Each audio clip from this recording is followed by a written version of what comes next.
नमस्कार, मैं अनुपमा पांडे। आज चर्चा करते हैं बच्चों के रिजल्ट पर। रिजल्ट बहुत सारे बच्चों के आए हैं, आप सभी प्रत्यक्षदर्शी हैं। सभी ने देखा कि 10th 12th इवन देन की कॉम्पिटिटिव एग्ज़ाम्स के भी रिजल्ट्स आ चुके हैं और कहीं पे कुछ बच्चे बहुत खुश हैं, कहीं केक सेरेमनी हो रही है तो कहीं मातम पसरा हुआ है। तो आज चर्चा यही करनी है, सोचना यही है, चिंतनीय विषय यही है कि क्या हम सभी जिस रिजल्ट का इतना बेसब्री से इंतज़ार करते हैं, क्या वाकई ये हम सभी के लिए खुशी देने वाला होता है या हम सभी के लिए कहीं ना कहीं कोई एक बड़ा प्रश्न चिन्ह खड़ा कर देता है। रिजल्ट चाहे वो 10th का हो, 12th का हो या किसी कॉम्पिटिटिव एग्ज़ाम्स का हो, हम सभी की संभावनाएं, हम सभी की इच्छाएं, अपेक्षाएं अपने बच्चों से जुड़ी होती हैं। हमारे बच्चों के टैलेंट्स हमसे बेहतर कोई और नहीं जानता। अभिभावक और शिक्षक दोनों ही अपने बच्चों के टैलेंट्स को जानते हैं, उसी के अकॉर्डिंग अपने बच्चों को गढ़ने की कोशिश करते हैं। कोई भी अभिभावक या शिक्षक कभी नहीं चाहेगा कि उसका बच्चा या उसके जो स्टूडेंट हैं वो अच्छा ना कर सके, बेहतर ना करे। फिर किसी तरफ कहीं पर सुसाइड का केस आना या कहीं पे डिप्रेशन से जूझ रहे बच्चों को देखना, ये किस तरफ इंगित करता है, ये हमें सोचना होगा कि ऐसा माहौल क्यों हो रहा है।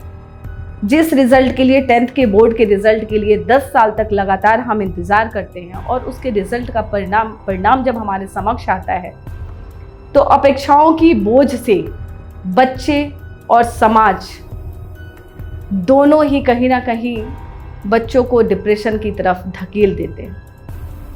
आज सोचना होगा जिम्मेदार कौन है। अभिभावक जिम्मेदार हैं बच्चों के मानसिक हेल्थ के लिए, समाज जिम्मेदार है या एजुकेशन सिस्टम जिम्मेदार है। बहुत ही संजीदा और संवेदनशील मुद्दा है बच्चों के रिजल्ट का। अभी 10th और 12th के रिजल्ट आए हैं, हम सभी ने बड़े खुशी खुशी सीबीएसई और स्टेट बोर्ड्स के रिजल्ट्स को देखा, हाइलाइट्स भी किया। जिन बच्चों के अंदर टैलेंट हैं, हर बच्चे जानते हैं कि ये बहुत अच्छा कर सकते हैं, वो करते हैं, उनकी अपेक्षाएं भी होती हैं, हम कोशिश करते हैं उनको गढ़ने की। बच्चे निकल करके आते हैं, बहुत अच्छा लगता है।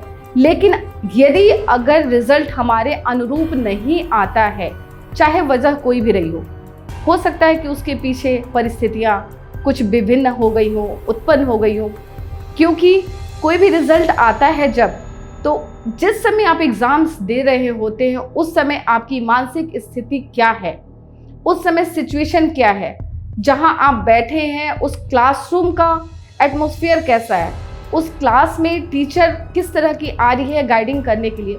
बहुत सारे फैक्टर्स हो सकते हैं। मे भी ऐसा भी हो सकता है कि 2 दिन पहले आप बीमार पड़ गए हों, हम नहीं समझ सकते कि उसका कारण क्या है। लेकिन उस एक रिज़ल्ट की वजह से ये जज कर लेना कि हमारे बच्चे के अंदर या उनके बच्चे के अंदर टैलेंट नहीं है, ये बिल्कुल भी सही बात नहीं है।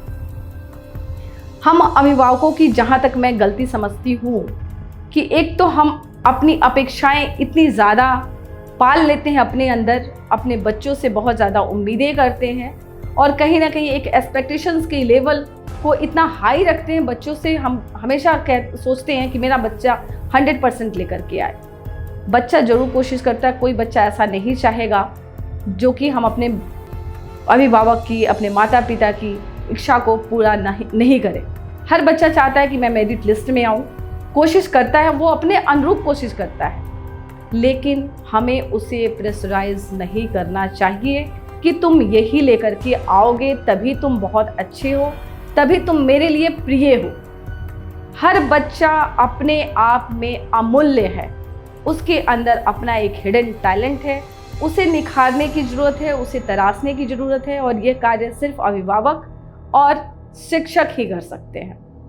साथ में मैं अपने सरकार का ध्यान भी इस पे आकर्षित करना चाहती हूँ कि एजुकेशन सिस्टम में इस तरह की चीज़ें लाएं कि कहीं से भी किसी भी प्रकार की धांधली या बच्चों के एजुकेशन से रिलेटेड रिजल्ट में किसी भी तरह की धांधली ना हो, क्योंकि बच्चों ने, अभिभावक ने किसी भी कॉम्पिटिटिव एग्ज़ाम्स के लिए बहुत ज़्यादा प्रिपरेशन किया होता है, तैयारी की होती है, सालों की लगन होती है, मेहनत होती है।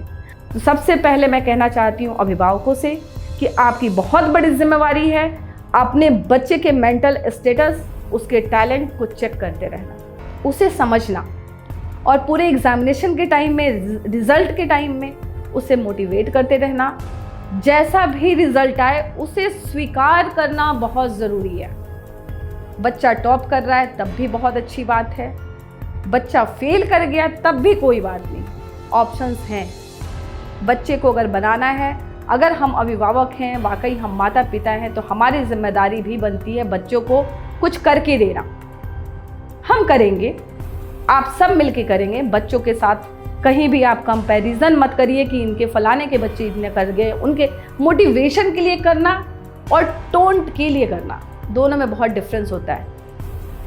कहते हैं ना कि जब कहीं आप किसी से मिलते हैं तो आपके कुछ कहने से पहले आपकी होल बॉडी लैंग्वेज कुछ कह जाती है।